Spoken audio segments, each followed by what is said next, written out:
الله نحمده ونستعينه ونستغفره ونعوذ بالله من شرور أنفسنا ومن سيئات أعمالنا من يهده الله فلا مضل له ومن يضلل فلا هادي له وأشهد أن لا إله إلا الله وحده لا شريك له وأشهد أن محمدا عبده ورسوله يا أيها الذين آمنوا اتقوا الله حق تقاته ولا تموتن إلا وأنتم مسلمون يا أيها الناس اتقوا ربكم الذي خلقكم من نفس واحدة وخلق منها زوجها وبث منهما رجالا كثيرا ونساء واتقوا الله الذي تساءلون به والأرحام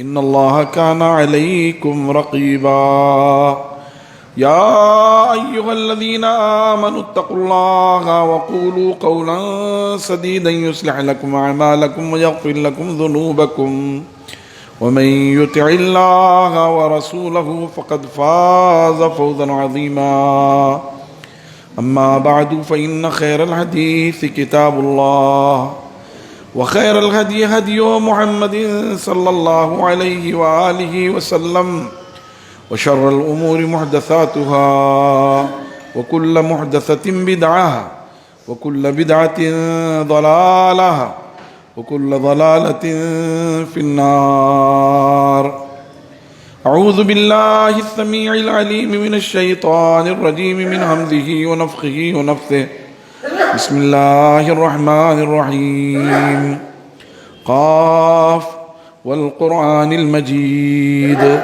بل عجبوا أن جاءهم منذر منهم فقال الكافرون هذا شيء عجيب أإذا متنا وكنا ترابا ذلك رجع بعيد قد علمنا ما تنقص الأرض منهم وعندنا كتاب حفيظ بل كذبوا بالحق لما جاءهم فهم في أمر مريج أفلم ينظروا إلى السماء فوقهم كيف بنيناها وزيناها وما لها من فروج والأرض مددناها وألقينا فيها رواسي وأنبتنا فيها من كل زوج بهيج تبصرة وذكرى لكل عبد منيب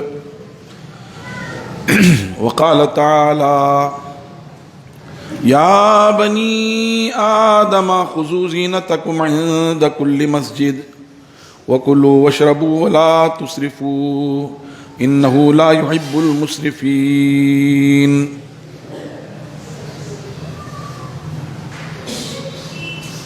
حمد و ثنا عظمت و کبریائی بڑائی و بزرگی اللہ رب العالمین کو سزاوار ہے۔ بے شمار صلاۃ و سلام نازل ہوں تمام انبیاء کرام بالخصوص نبی آخر الزمان جناب محمد الرسول اللہ صلی اللہ علیہ وآلہ وسلم پر کہ اللہ تبارک و تعالی نے آپ کی بابرکت ذات پر رسالت کے سلسلے کو ختم فرمایا اور آپ کے ذریعے بھٹکتی گمراہ انسانیت کو ہدایت کے راستے پر گامزن کیا اور آپ کے ذریعے انسانوں کے لیے کیا نفع بخش ہے اور کیا نقصان دہ ہے اس کی وضاحت کروا دی اور آپ کی زبان مبارک سے تمام حلال چیزوں کو حلال فرمایا اور حرام چیزوں کی نشاندہی کر دی اور یہ بتا دیا قل من اخرج زینت اللہ التی اخرج لعبادہ والطیبات من الرزق قل هو للذین آمنوا خالصۃ یوم القیامہ۔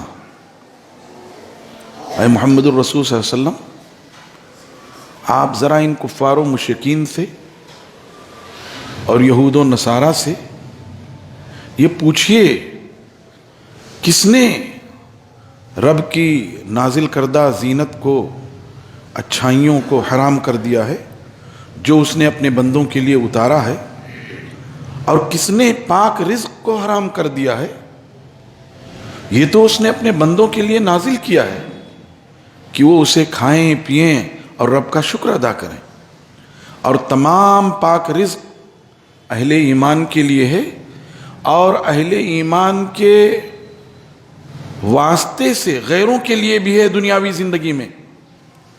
تمام پاک رزق اولاً اہل ایمان کے لیے ہے، اور پھر انہی کے نتیجے میں غیروں کے لیے بھی ہے، لیکن قیامت کے دن یہ پاک رزق صرف اہل ایمان کے ساتھ خاص ہوگا۔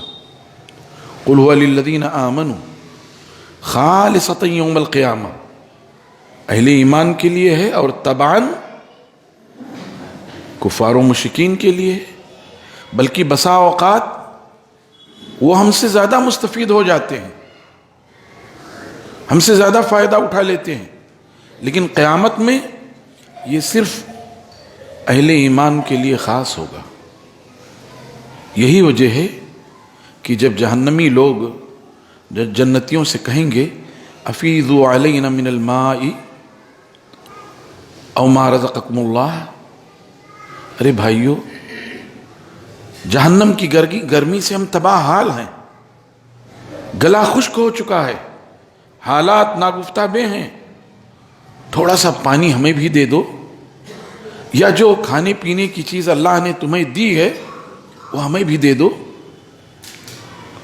تو وہ کیا کہیں گے؟ ان اللہ حرمہما علی الکافرین، جنتی لوگ جہنمیوں سے کہیں گے کہ اللہ تعالیٰ نے ان دونوں چیزوں کو، پینے کی چیزوں کو بھی اور کھانے کی چیزوں کو بھی، کافروں پر حرام قرار دے دیا ہے۔ یہ اسی وجہ سے کہ دنیا میں تو اہل ایمان کے واسطے اور نتیجے میں، اہل ایمان کے برکت کے نتیجے میں ان کو بھی میسر ہے، لیکن آخرت میں ان کے لیے کچھ نہیں ہے، ان کے لیے تو عذاب ہی عذاب ہے۔ تو اللہ تبارک و تعالی نے رسول اکرم صلی اللہ علیہ وآلہ وسلم کی زبان مبارک سے حلال اور حرام چیزوں کو واضح کر دیا، کیا چیزیں مضر صحت ہیں اور کیا چیزیں صحت کے لیے نفع بخش ہیں، یہ بھی واضح کر دیا۔ اسی لیے تمام مخدرات، تمام مسکرات، نشہ آور چیزیں، وہ سب رسول اللہ صلی اللہ علیہ وسلم کی زبانی حرام قرار دے دی گئی۔ کل ما اسکر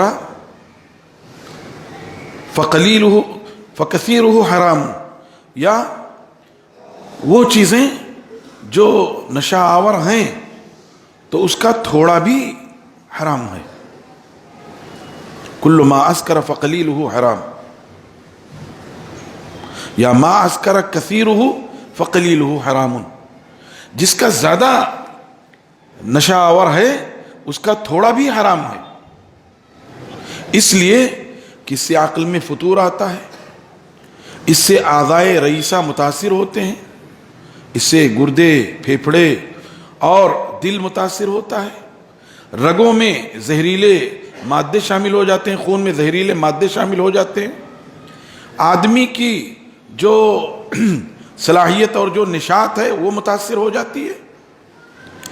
ایسے ہی وہ چیزیں جو صحت کے لیے نقصان دہ ہیں سب کی نشاندہی کر دی گئی، اور جو چیزیں صحت کے لیے نفع بخش ہیں اس کی بھی نشاندہی کر دی گئی، اور کہہ دیا گیا وَكُلُوا وَاشْرَبُوا، کھاؤ اور پیو، وَلَا تُسْرِفُوا، اور حد سے تجاوز نہ کرو۔ اس کا مطلب یہ ہے کہ دنیا کی تمام نعمتوں میں صحت کا ایک خاص مقام ہے، اور صحت کو غنیمت جاننا چاہیے۔ اسی لیے اللہ کے رسول صلی اللہ علیہ وآلہ وسلم نے فرمایا اغتنم خمسن قبل خمسن، 5 چیزوں کو 5 چیزوں سے پہلے غنیمت جانو، اور آپ نے اس کی شروعات ہی کی صحتک قبل سقمک، اپنی صحت کو اپنی بیماری سے پہلے غنیمت جانو۔ اللہ نے جو صحت کی دولت سے مالا مال کیا ہے، صحت کی وجہ سے جو نشاط ہے، صحت کی وجہ سے بہت ساری چیزوں پر جو آپ قادر ہیں، جب بیماری آ جائے گی تو وہ نشاط کافور ہو جائے گا. وہ جو آپ بہت ساری چیزوں پر قادر تھے وہاں آپ عاجز رہ جائیں گے. اس لیے صحت کو اپنی بیماری سے پہلے غنیمت جانو. اپنے فارغ البالی کو اپنی مشغولیت سے پہلے غنیمت جانو. اپنی مالداری کو اپنے فقر و فاقہ سے پہلے غنیمت جانو. اپنی جوانی کو اپنے بڑھاپے سے پہلے غنیمت جانو. اپنی زندگی کو اپنے موت سے پہلے غنیمت جانو. اس لیے کہ یہ وہ نعمتیں ہیں کہ جب یہ چھن جاتی ہیں تو آدمی دنیا جہان خرچ کر دے پھر میسر نہیں آتی. صحت کا بڑا مقام ہے، اور اسی لیے صحت کے اصول اور ضابطے اللہ کے رسول صلی اللہ علیہ وسلم نے بتا دیے ہیں. کسی موقع پر ایک یہودی نے غالباً عبداللہ ابن عباس رضی اللہ تعالیٰ عنہ سے یہ کہا کہ آپ کی کتاب میں صحت کے تعلق سے کوئی رہنمائی موجود نہیں ہے. تو مسکرائے اور انہوں نے کہا کہ یہ جو آیت ہے خذوا زینتکم عند کل مسجد وکلوا واشربوا ولا تسرفوا انہ لا یحب المسرفین. انہوں نے کہا یہ پوری آیت نہیں، صرف یہ آدھی آیت صحت کے تمام اصولوں کو شامل ہے. اور تم کہہ رہو چونکہ تمہارے ہاں چشم بینا نہیں ہے، ہدایت کی آنکھ نہیں ہے، حق کے متلاشی نہیں ہو، اس لیے تمہیں نظر نہیں آتا. ورنہ اللہ تبارک و تعالی نے تو اس آیت میں سب کچھ بتا دیا ہے. اللہ نے فرمایا خذوا زینتکم عند کل مسجد. زینت کو ہر مسجد کے لیے، ہر صلاۃ کے لیے، ہر سجدے کے لیے لازم پکڑو. زینت میں سب سے اہم ہے صفائی ستھرائی. ایک آدمی خوشبو لگا لے، اچھا لباس پہن لے، لیکن اس نے 15 دن سے نہایا نہیں ہے، تو اس کے اچھے لباس کے باوجود لوگ اس سے نفرت کریں گے، گھن کریں گے. اس لیے بلکہ اس پر اور دوش دیں گے کہ اس کو اللہ نے یہ چیزیں میسر کی لیکن اس نے صفائی ستھرائی کا خیال نہیں کیا، پاکی کا خیال نہیں کیا. ان اللہ یحب التوابین ویحب المتطہرین. یقیناً اللہ تعالی کثرت سے توبہ کرنے والوں کو اور بہت زیادہ پاکی اختیار کرنے والوں کو پسند فرماتا ہے. تو پاکی وہ صحت کے لیے بڑی عظیم چیز ہے اور بہت بڑا ذریعہ ہے. آدمی صاف ستھرا رہتا ہے اور غسل کا اہتمام کرتا ہے تو اس کی سستی کاہلی دور ہوتی ہے. اس کے ہاں اگر کوئی صحت میں گراوٹ ہے تو وہ چیز دور ہوتی ہے. اطباء اسی لیے کہتے ہیں بھائی غسل کا اہتمام کرو. اور ہمارے نبی جناب محمد الرسول اللہ صلی اللہ علیہ وآلہ وسلم نے فرمایا غسل یوم الجمعۃ واجب علی کل محتلم. ہر مسلمان پر جمعہ کے دن غسل کرنا واجب ہے. واجب ایک فقہی اصطلاح ہے. فرض، واجب، سنت، مندوب، مستحب، مباح. اس معنی میں واجب بہت سے لوگوں نے واجب اسی معنی میں لیا ہے. اہل ظاہر نے اسی معنی میں لیا ہے کہ اگر کسی نے جمعہ کے دن غسل نہیں کیا تو وہ گنہگار ہوگا. لیکن جمہور یہ کہتے ہیں کہ واجب کا مطلب یہ سخت تاکید ہے کہ جمعہ کے دن لازمی طور پہ غسل کرنا چاہیے. وہ اسی لیے کہ مسلمانوں کی جماعت جمع ہوتی ہے. اگر کوئی بغیر غسل کے آیا ہے تو اس کے بدن سے پسینے کی بو پھوٹے گی، یا وہ دیکھنے میں بھی کریہ المنظر لگے گا، اچھا نہیں لگے گا، میل کچیل ہوگی، دوسرے لوگوں کو اس سے گھن ہوگی. اسی لیے کیا کہا کہ جمعہ کے دن غسل کرنا ہر مسلمان پر، ہر بالغ مسلمان پر واجب ہے.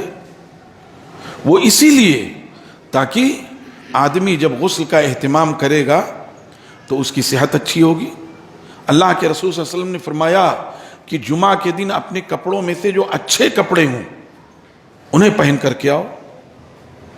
ہاں، جمعہ کے دن جو اچھے کپڑے ہوں تمہارے وہ پہن کر کے آؤ.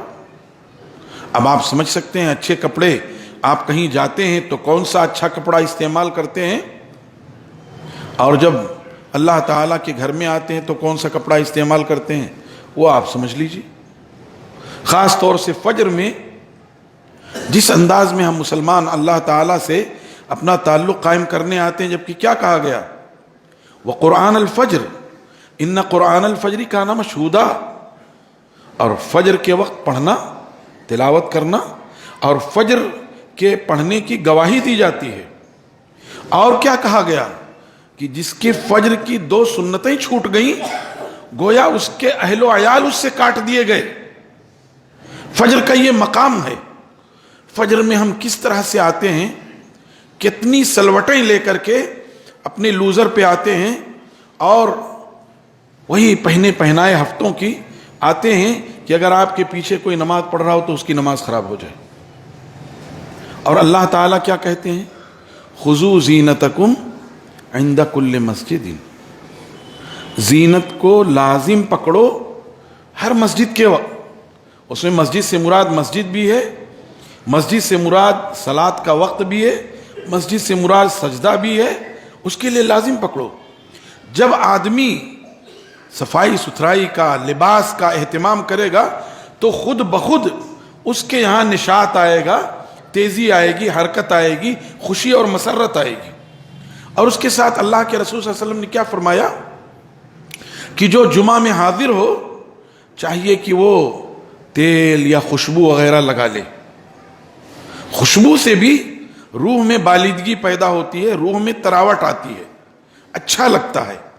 وہ اسی لیے کہ اس سے صحت اچھی ہوتی ہے. تو ایک تو صفائی ستھرائی کا اہتمام ہونا چاہیے.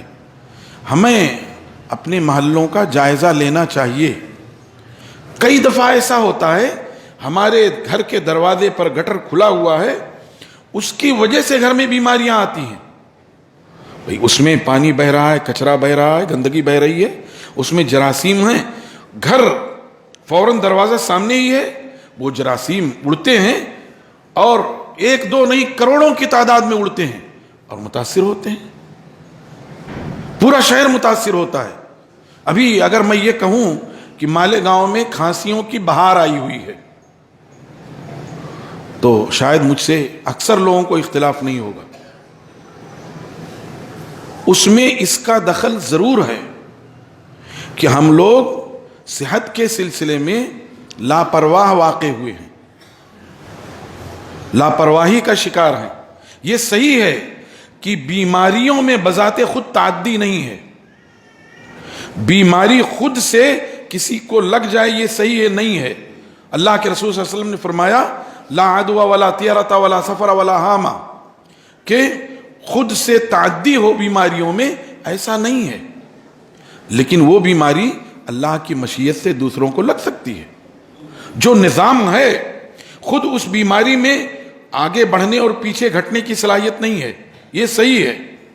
اور یہی وجہ ہے کہ اللہ کے رسول صلی اللہ علیہ وسلم نے ایک موقع پہ فرمایا فر من المجذوم کا فرارک من الاسد، جذام کی بیماری میں مبتلا شخص سے ایسے ہی بھاگو جیسے شیر سے بھاگتے ہو.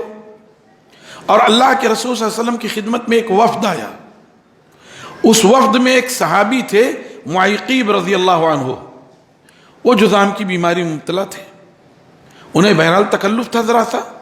اللہ کے رسول صلی اللہ علیہ وسلم نے ان کا ہاتھ پکڑا اور ان کو اپنے کھانے میں شریک کر لیا. بڑا سا خان جس میں کھانا ہو، کئی آدمی بیٹھتے تھے، اس میں ان کا ہاتھ پکڑا اور شریک کر لیا. یہ دونوں روایتیں جمع کرنے کی شکل یہ ہے کہ اگر کسی کی طبیعت میں انقباض ہے تو بالکل بچ سکتا ہے. یہ اس لیے کہ کل کو خدا نخواستہ اس کو اگر اس طرح کی کوئی بیماری ہوئی تو وہ یہ کہنے لگے ارے چونکہ فلاں کے ساتھ میں نے بیٹھ کر کھایا پیا تھا اس لیے ایسا ہو گیا. تو ایک طرح سے اس کا عقیدہ خراب ہوا. اس لیے اس کو حق ہے کہ وہ بچے. لیکن اگر کسی کو اللہ کی ذات پر توکل اور بھروسہ ہے اور اس کا دل مطمئن ہے تو وہ کھا سکتا ہے۔ یہ دونوں روایتیں اس بات پر دال ہیں کہ بیماری بذات خود متعدی نہیں ہے، لیکن اللہ کی مشیت سے وہ بیماری ہو سکتی ہے، اور اسی لیے اللہ کے رسول صلی اللہ علیہ وسلم نے بیماریوں سے بچنے کی اور اگر بیماری لگ جائے تو اس پر دوا کرنے کی تلقین فرمائی ہے۔ صحابہ کرام نے پوچھا اللہ کے رسول صلی اللہ علیہ وسلم کیا ہم جو ہے اگر رقیہ کرتے ہیں شرعی طور پہ کتاب و سنت کی آیات پڑھ کر دم کرتے ہیں یا ہم دوا کرتے ہیں؟ تو آپ نے فرمایا بالکل درست ہے، کر سکتے ہیں، اور رسول اللہ صلی اللہ علیہ وسلم معوذتین اکثر و بیشتر پڑھا کرتے تھے، اور اسی لیے کتاب الطب موجود ہے۔ رسول اللہ صلی اللہ علیہ وسلم کے جو طبی فرمان ہیں، اس ماڈرن دور میں بھی رسول اللہ صلی اللہ علیہ وسلم کے طبی فرمان کی حیثیت آج بھی اساسی ہے۔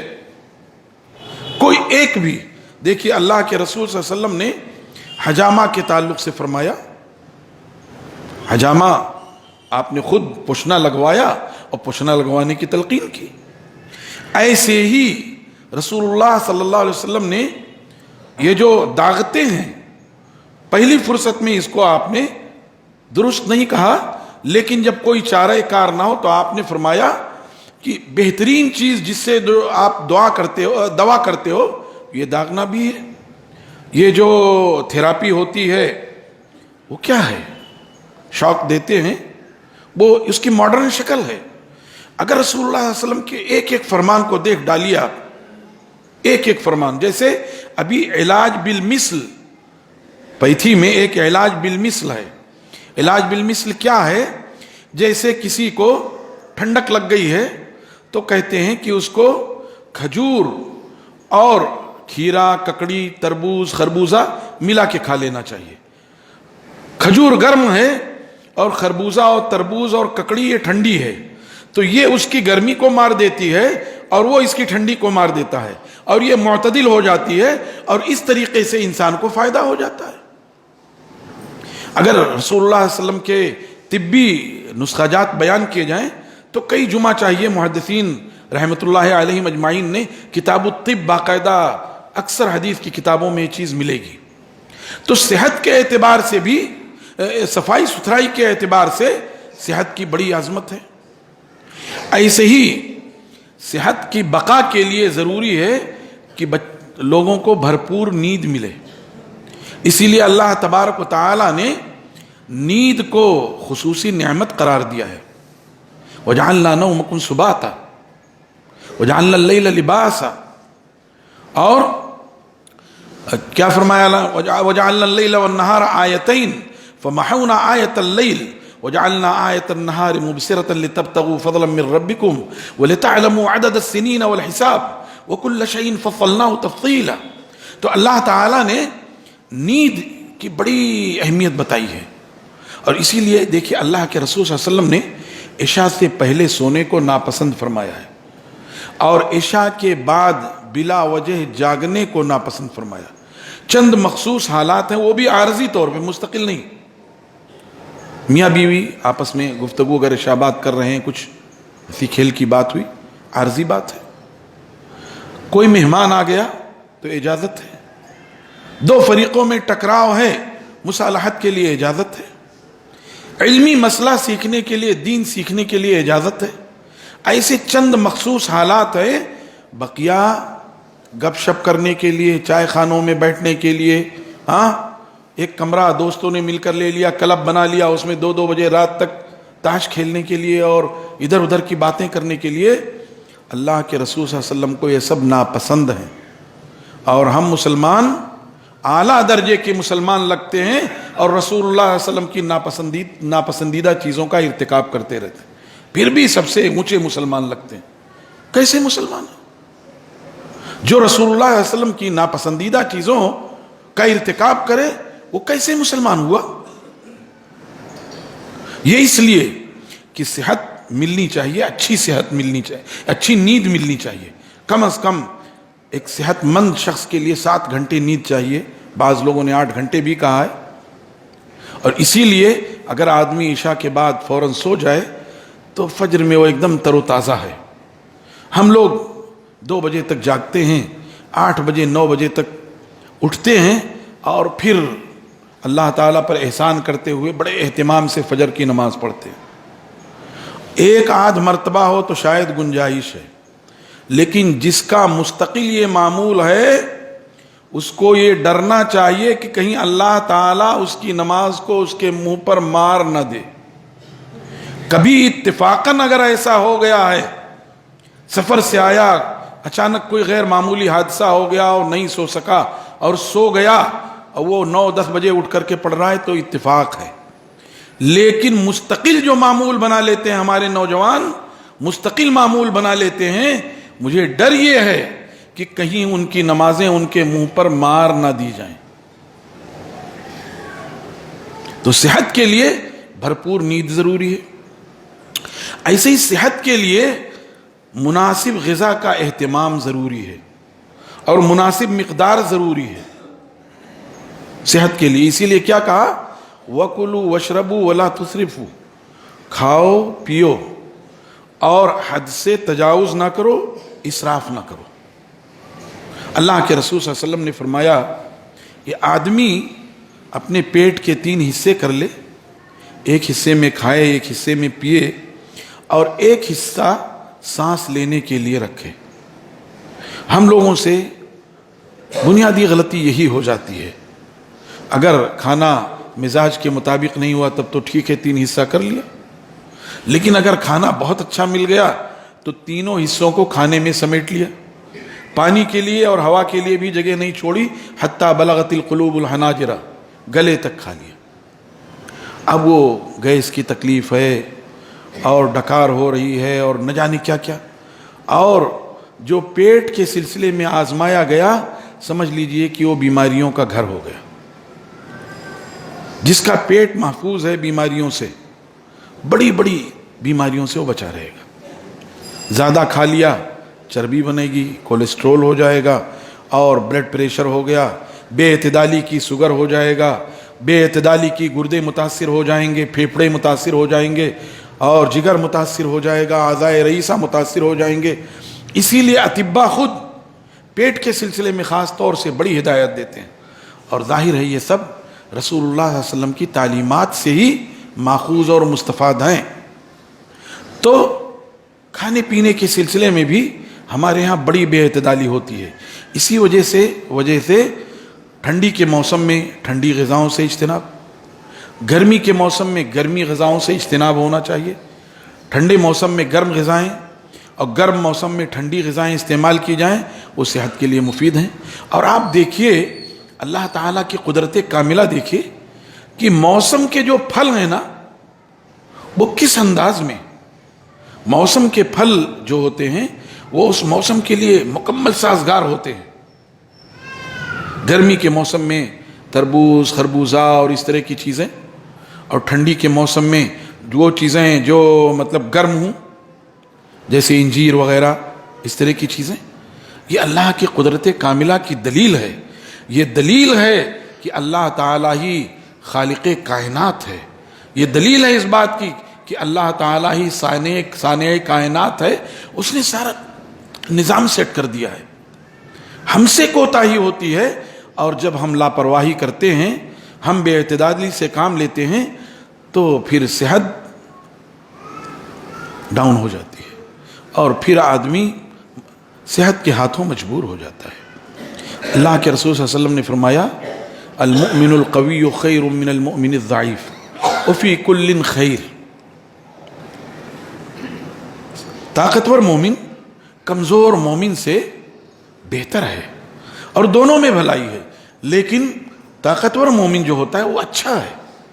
اسی لیے آپ نے دیکھی اللہ کے رسول صلی اللہ علیہ وسلم نے جو مسابقت کے لیے چیزیں، یعنی جس میں مقابلہ آرائی ہو، جو چیزیں بتائی ہیں وہ صحت کے لیے بہت مفید ہیں. جو آدمی مستقل سوئمنگ پول میں ہوتا ہے، روزانہ وہ جو ہے جاتا ہے تیرتا ہے، اس کو 2-3 بڑی بیماریاں کبھی نہیں ہو سکتی. سانس کی تکلیف اس کو نہیں ہو سکتی، پھیپھڑے اور جگر کی تکلیف نہیں ہو سکتی، گردے متاثر نہیں ہو سکتے اس سے. اور اسی طریقے سے جو گھوڑ سواری کرتا ہے اس کے اعضاء، اس کے رگ اور پٹھے بہت مضبوط رہتے ہیں. جو تیر اندازی کرتا رہتا ہے تو اس کی نگاہ بڑی اچھی رہتی ہے. یہ 3 چیزیں آپ نے بتائیں کہ تیر اندازی، گھوڑ سواری اور تیراکی، اور اسی طرح بہت ساری چیزیں. میں نے رمضان یہ چیزیں اس لیے بیان کی ہیں کہ صحت کے تئیں ہمارا معاشرہ بے اعتدالی کا شکار ہے، صفائی کے میدان میں بھی، نیند کے میدان میں بھی، کھانے پینے کے میدان میں بھی. اور ظاہر ہے صحت بہت عظیم نعمت ہے، اس کے تعلق سے سوال کیا جائے گا. ثم لتسألن یومئذ عن النعیم. جہاں تمام نعمتوں کے بارے میں پوچھا جائے گا وہیں خصوصیت سے صحت کے بارے میں پوچھا جائے گا. اس لیے ہم لوگ اس پر خصوصی توجہ دیں. اللہ سے دعا ہے کہ اللہ تعالی ہم سب پر اپنی نعمتوں کی چادر تان دے، ہم پر اپنی نعمتوں کی بوچھار کر دے، اور خاص طور سے ہم سب کو صحت کاملہ عاجلہ تامہ سے نوازے، اور ہمیں بھی اپنی صحت کے تئیں جاگرک اور بیدار رہنے کی توفیق عطا فرمائے، اور ہمیں اپنی صحت کے تئیں، اپنی نیند کے تئیں جو ہے اچھا رہنے کی توفیق دے. میں نے کچھ دن پہلے سنا کہ کوئی شخص آیا ہے جو 11 بجے آپ کی دکانیں بند کرا دیتا ہے، تو آپ کا سب سے بڑا دشمن ہے. ارے بھائی، اس بہانے کم سے کم کچھ تو آپ اپنے گھروں میں آ جاؤ، کچھ تو گھروں کا نظام سدھار لو. لیکن نہیں صاحب، اگر کوئی دوسرا آ کر ہمیں سمجھا دیتا ہے تو ہم ناراض ہو جاتے ہیں، بجائے اس کے کہ اپنی اصلاح کر لیں، اپنے آپ کو اور خراب کر لیتے ہیں. تو نیند کے تئیں، غذا کے تئیں، صفائی ستھرائی کے تئیں بیدار رہیے. اللہ ہم سب کو اس کی توفیق عطا فرمائے. سبحان ربک رب العزت عما یصفون وسلام علی المرسلین والحمد للہ رب العالمین، وصلی اللہ وسلم وبارک علی نبینا محمد وعلی آلہ وصحبہ اجمعین.